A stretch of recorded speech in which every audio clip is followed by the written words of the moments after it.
This ain't no audiobook. This ain't a radio play. This is a Happy Cloud AudioToon. Apes, Figaro! It's that time again for the Further Adventures of Rune, Return of the Miggins, brought to you by Happy Cloud Media and Chrome Toothpaste. And now, Season 5, the Grand Falloon of the Church of B&S. Chapter 48, Turn to Castle Sybil.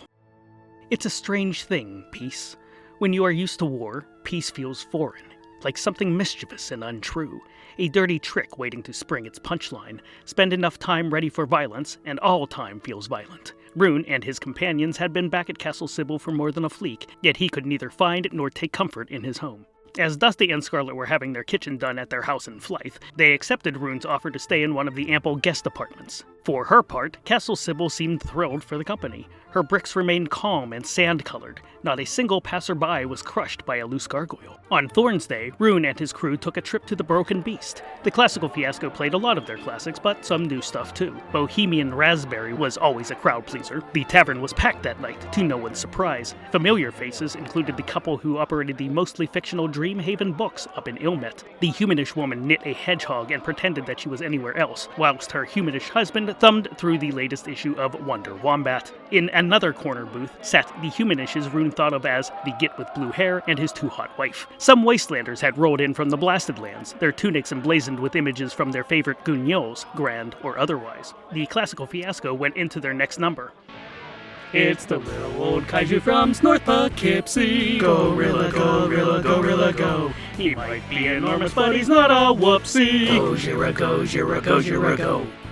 The conquering heroes had their drinks comped, and not a single glass saw its bottom. While the Classical Fiasco raised the roof with their blend of rocks and rolls, hard rock, acid rock, fraggle rock, etc., Rune and his Miggins spent a very pleasant evening out in a peacetime town. Rune awoke from his slumber at the ungodly hour of 14 in the afternoon, gently shaken by his butler, Greaves. "Terribly sorry to rouse you, my lord, but there's a priest downstairs."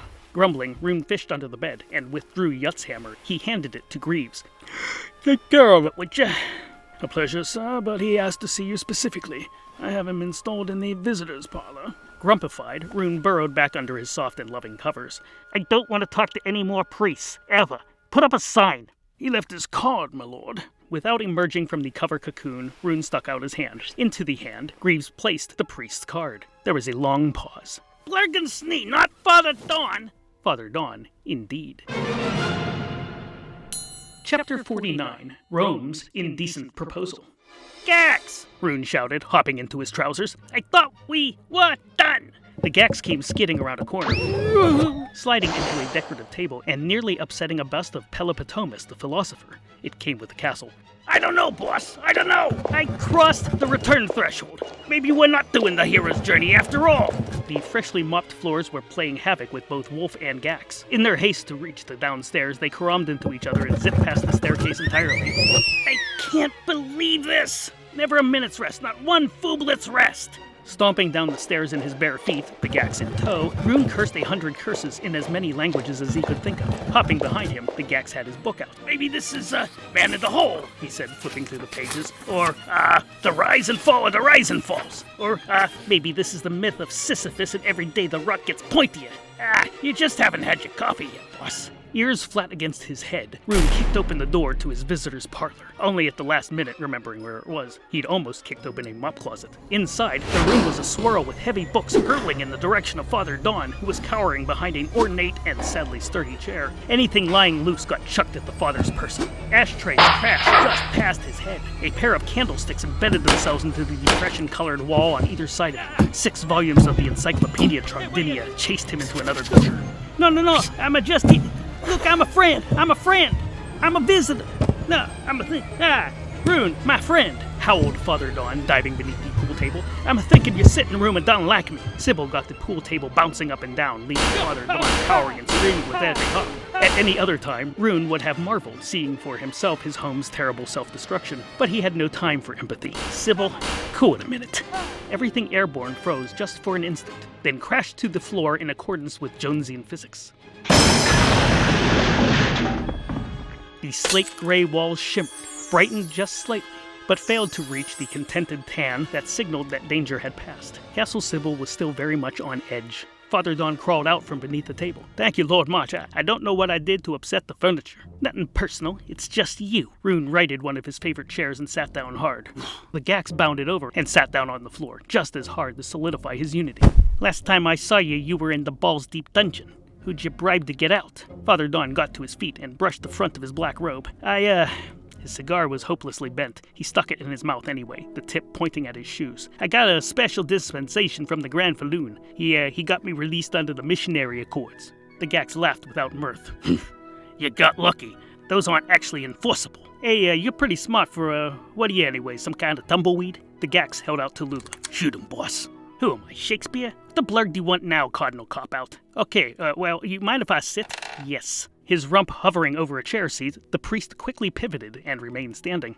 Okay, so listen, one of the conditions of my release was to do a favor for our Grand Falloon, which I do not mind. He's a heck of a guy, you know? He's not one of those obs there Falloons. He's like, every day he's there praying and doing penance, and, you know, a couple of transubstantiations when he has the time. He's a stand-up Falloon. Rune yawned. Anyway...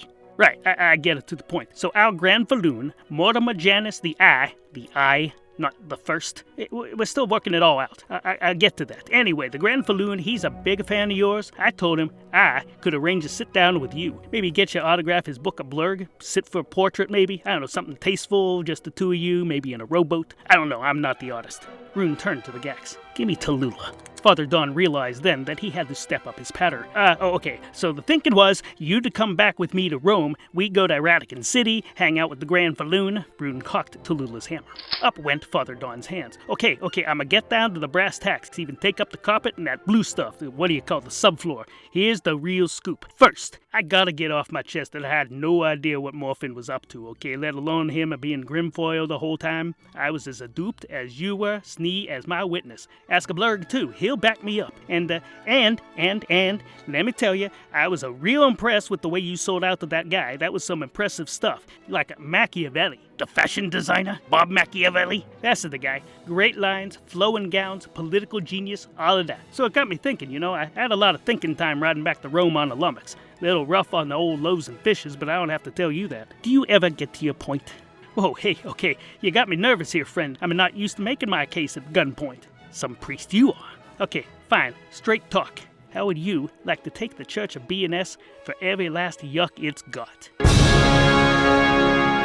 Don't forget, full episodes and super mega chunks are available on Patreon. But you knew that already.